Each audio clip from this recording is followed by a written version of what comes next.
নিজের স্বার্থের জন্য কত কি করতে পারে। আজ সেই মেয়েটার সাথেই আমি শারীরিক সম্পর্কে জড়িয়েছি।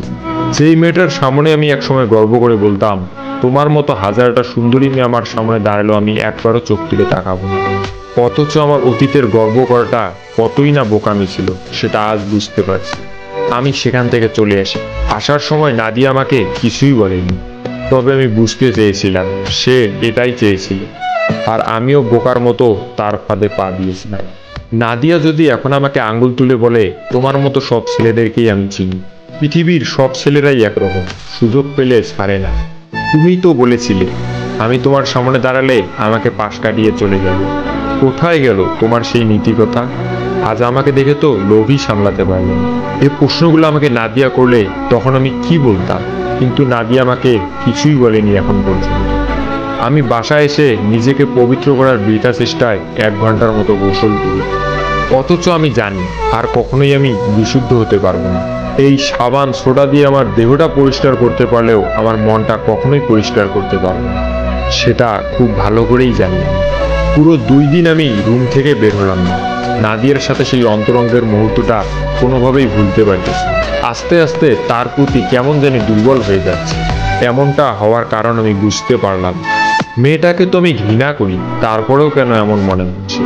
শুনেছি কোনো মেয়ে যদি কোনো ছেলের সাথে শারীরিক সম্পর্ক করে, সেই মেয়েটি কখনোই ছেলেটিকে ভুলতে পারে না।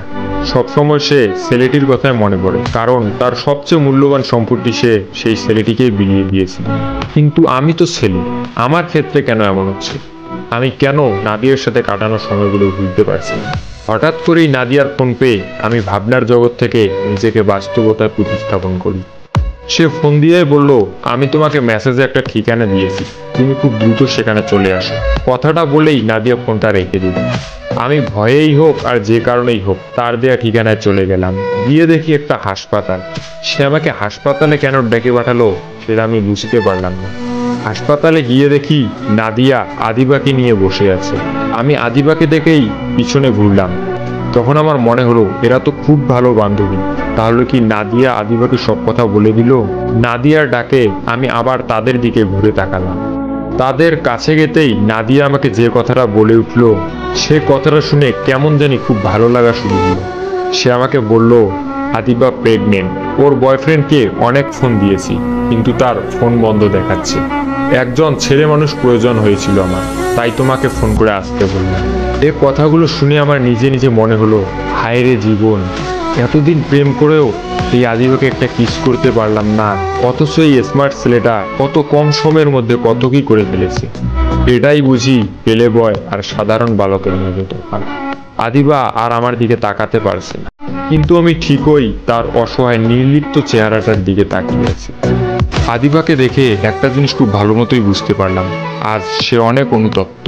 আজ সে মনে মনে অবশ্যই বিশ্বাস করছে আমি খারাপ মানুষ হলেও কখনো তার দুর্বলতার সুযোগ নেইনি, কখনো তাকে ভালোবাসার নামে নোংরামি করতে বলিনি, তাকে দেবী ভেবে মনের মন্দিরেই পূজা করে এসেছিলাম, তাকে নিয়ে কখনো খারাপ চিন্তাও করিনি। অথচ সে যাকে বিশ্বাস করে ভালোবেসেছিল, আজ সে তার দুর্বলতার সুযোগ নিয়ে তাকে নষ্ট করেছে। হয়তো বাস্তবতা এমন, আমরা এমন মানুষগুলোকে বিশ্বাস করি যারা কখনোই বিশ্বাসের মর্যাদা রাখে, বিশ্বাসের সাথে খেলা করে। আদিবা হয়তো ভেবেছে আমি তাকে দেখার জন্য এসেছি, এ ভাবনাটাও তার ভুল, কিন্তু আমি তাকে এটা বলতে পারছি না। তাকে বলতে পারবো না ভেবেও আমার খুব খারাপ লাগলো, কারণ আমি তো এখানে নিজের ইচ্ছাই আসিনি, নাদিয়ার কথাতে আসতে হয়েছে। ইদানিং কেন জানি না নাদিয়ার কথাতেই আমাকে চলতে হচ্ছে, অথচ এই মেয়েটাকে আমি প্রচুর ঘৃণা করতে চাই, ইচ্ছা করেই ঘৃণা করতে চাই, কিন্তু তার প্রতি ঘৃণাটা কেন জানি দিন দিন আমার কমে আসছে।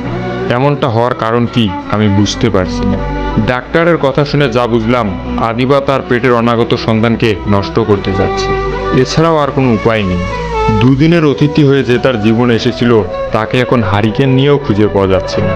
আমি সেদিনের মতো সেখান থেকে চলে আসি। আসার সময় আদিবা আমাকে ধন্যবাদ জানিয়েছিল, অনেকটাই মায়া নিয়ে বলেছিল বর্তমান আমার সাথে যার থাকার কথা সে আজ নেই, অথচ তোমাকে অনেক অপমান করার পরেও তুমি আমার জন্য এসেছো, তোমাকে অনেক ধন্যবাদ।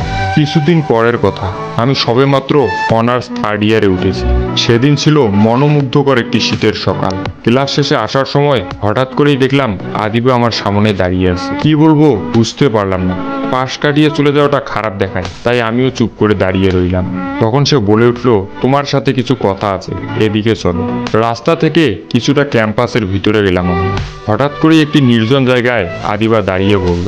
সে বলে উঠলো, সেই হাই স্কুল জীবনে তুমি নাদিয়ার সাথে এমনটা করেছিলে কিনা আমি তা জানি না, তবে এটা আমি জানি খুব বড় ভুল করেছিলাম আমি সেদিন তোমার সাথে খারাপ ব্যবহার করে, তোমাকে বিশ্বাস না করে। জানি না তুমি কি মনে করবে, তবে আমি তোমার সেই স্বপ্নের নারী হয়ে ফিরে আসতে চাই। ভুল তো মানুষই করে, তুমি কি আমাকে ক্ষমা করে আবার তোমার জীবনে ফিরিয়ে নিতে পারবে না? তখন আমি ডাইরেক্ট বলে উঠলাম, না পারি না। আমার খুব কাছের একজন মানুষ একদিন বলেছিল, যে মানুষগুলো খারাপ সময় তোমার পাশে থাকিনি, ভালো সময় তোমার পাশে থাকার অধিকার তাদের নেই।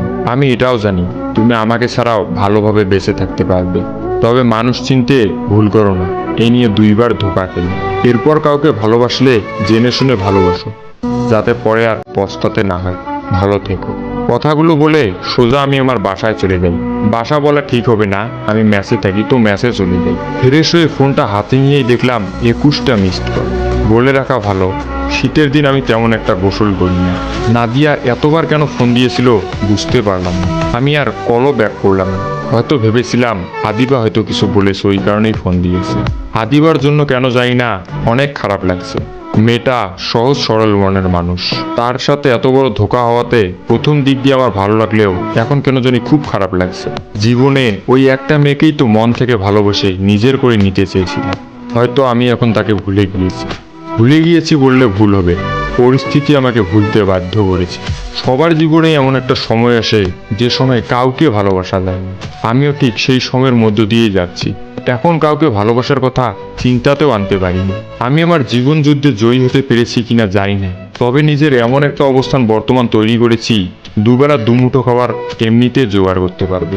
আদিবা হয়তো মনে মনে ভাবছে তার দুর্ঘটনার জন্য আমি তাকে আমার মনে জায়গা দেইনি। একটা মেয়ে একটা ছেলের সাথে শারীরিক সম্পর্ক করে প্রেগনেন্ট হয়েছে, এ কথাটা তার আগের বয়ফ্রেন্ড জানার পরে কখনোই তাকে ফিরিয়ে নেবে না। তবে আমি সেই কারণে আদিবাকে দূরে সরিয়ে দেইনি। সত্যি বলতে আদিবার উপর আমার আগের সেই ভালোবাসাটা নেই। তার উপর আগের মতো আর কোনো আবেগ আমার কাজ করেনি। তার প্রতি যে শ্রদ্ধাটুকু ছিল সেটাও আর নেই। এসব কথা চিন্তা করতে করতে নাদিয়া আবার ফোন দিল। 21 বার ফোন দেওয়ার পরে যখন আবার ফোন দিল, তখন আমি ফোনটা ধরলাম। তার ফোনটা ধরতে আমার মোটেও ইচ্ছা করছিল না, কারণ আমি জানি সে ফোন দিলে যত সব আবোল তাবোল কথা বলে। কিন্তু একটা মানুষ যখন 21 বারের বেশি ফোন দেয়, তখন সে ফোনটা না ধরে আর থাকা যায় না। ফোনটা রিসিভ করলাম। ফোনটা কানে নিতেই উপাস থেকে কান্নার আওয়াজ শুনতে পেলাম। সে বলে উঠল, আমি প্রেগনেন্ট। যখন তার কথাটা আমি শুনলাম, আমার মনে হয় আকাশ আমার মাথায় ভেঙে পড়ল। আমি কি করে এত বড় একটা জঘন্য কাজ করতে পারলাম? এ কথাটা চিন্তা করতেই আমার পুরো গা শিউরে উঠল। তারপর নাদিয়া বলে উঠল, আমি আদিবার মতো আমার বাচ্চাকে নষ্ট করতে পারবো না। এখন তুমি যদি আমাকে বিয়ে না করো, তাহলে আমি আত্মহত্যা করব। আমি চাইলেও আবার সবার সামনে তোমাকে অপমান করতে পারতাম, কিন্তু আমি আর তোমাকে অপমান করতে চাই না। অনেক ভাবার পরে আমি নাদিয়াকে বিয়ে করার সিদ্ধান্ত নিই, কারণ আমি মেয়েটাকে চিনি, এ কত বড় জেদি মেয়ে। সে যদি সত্যি সত্যি জীবন দিয়ে দেয়, তাহলে কখনোই আমি নিজেকে ক্ষমা করতে পারবো না। পরের দিন সকালে নাদিয়াকে ফোন দিয়ে আমি সেই হাসপাতালে আসতে বললাম যেখানে আদিবা এসেছিল। নাদিয়ার কথাটাই যখন ডাক্তার বলল যে সে প্রেগনেন্ট, তখন আর বিয়ে না করে কোনো উপায় নেই। 2 দিন পরে কাজী অফিসে গিয়ে নাদিয়া সহ বিবাহ বন্ধনে আবদ্ধ হল। নাদিয়ার 2 জন বান্ধবী ছাড়া এই সম্পর্কটার কথা আর কেউ জানেনি। বিয়ের পরে নাদিয়া সবার সামনে আমাকে জড়িয়ে ধরে কেঁদেছিল। সেদিন যখন নাদিয়ার চোখের দিকে তাকিয়েছিলাম, তখন মনে হয়েছিল মেয়েটা মনে হয় সত্যিই আমাকে অনেক ভালোবাসে। কাজী অফিস থেকে সোজা আমি নিজের ম্যাচে চলে আসি। নাদিয়ার বাসায় চলে যায়। ভাবতে থাকি আমি আমার ভবিষ্যৎ জীবন নিয়ে। হঠাৎ করেই নাদিয়া ফোন দিল। ফোন দেওয়ার পর নাদিয়া আমাকে যে কথাগুলো বলল, এ কথাগুলো শোনার জন্য আমি মোটেও প্রস্তুত ছিলাম না। সে ফোন দিয়ে বলল, বিয়ে করলে তো অবশেষে আমাকে, তুমি তো বলেছিলে মরে গেলেও আমাকে বিয়ে করবে না, প্রয়োজনে তুমি চিরকুমার হয়ে সারা জীবন থাকবে, তবু আমাকে বিয়ে করবে না। কিন্তু শেষ পর্যন্ত তো আমাকেই বিয়ে করতে হলো।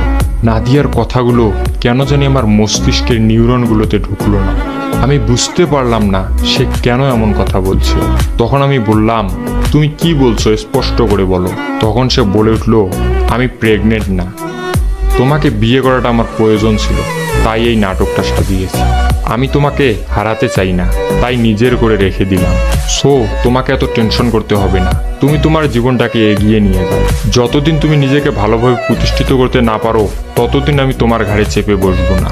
এই পৃথিবীতে কেউ তোমাকে আমার থেকে আলাদা করতে পারবে না, কারণ তুমি আমার অন্তরে বাস করো। তখন আমি বলে উঠলাম, তাহলে ডাক্তার যে বলল সেটা? তখন সে বলে উঠল, এই দুনিয়ায় টাকা হলে সবই সম্ভব, আর ডাক্তার আমার পূর্ব পরিচিত। ফোনটা রেখেই আমি মাথায় হাত দিয়ে ফ্লোরে বসে পড়লাম। কতটা বোকাই না আমি! এত বড় একটা ধোঁকা আমার সাথে হলো আর আমি বুঝতেও পারলাম না। তবে আজ এই মুহূর্তে নাদিয়া নামের মেয়েটার জন্য আমার মাথায় ঘৃণার পাহাড় জমে গেল। আমি জানি না বিয়ের পর তার সাথে কি করব, তবে এমন কিছু করব যা কোনো হাজবেন্ড তার স্ত্রীর সাথে করেনি। আমি ভেবেছিলাম নাদিয়া হয়তো আমার দুর্বলতার সুযোগ নেবে, সে আমার বিয়ে করা বউ, এজন্য হয়তো তার হাত ধরে তাকে ঘুরতে হবে, তাকে অনেক সময় দিতে হবে, খোঁজ খবরও নিতে হবে। সেও হয়তো গার্লফ্রেন্ডের মতোই প্যারা দিবে, কিন্তু সে বিয়ের আগে যেমন ছিল এখনো তেমনই আছে। নাদিয়ার এই জিনিসটা আমাকে খুবই মুগ্ধ করলো। আমি যখন তার বাসায় পড়াতে যেতাম,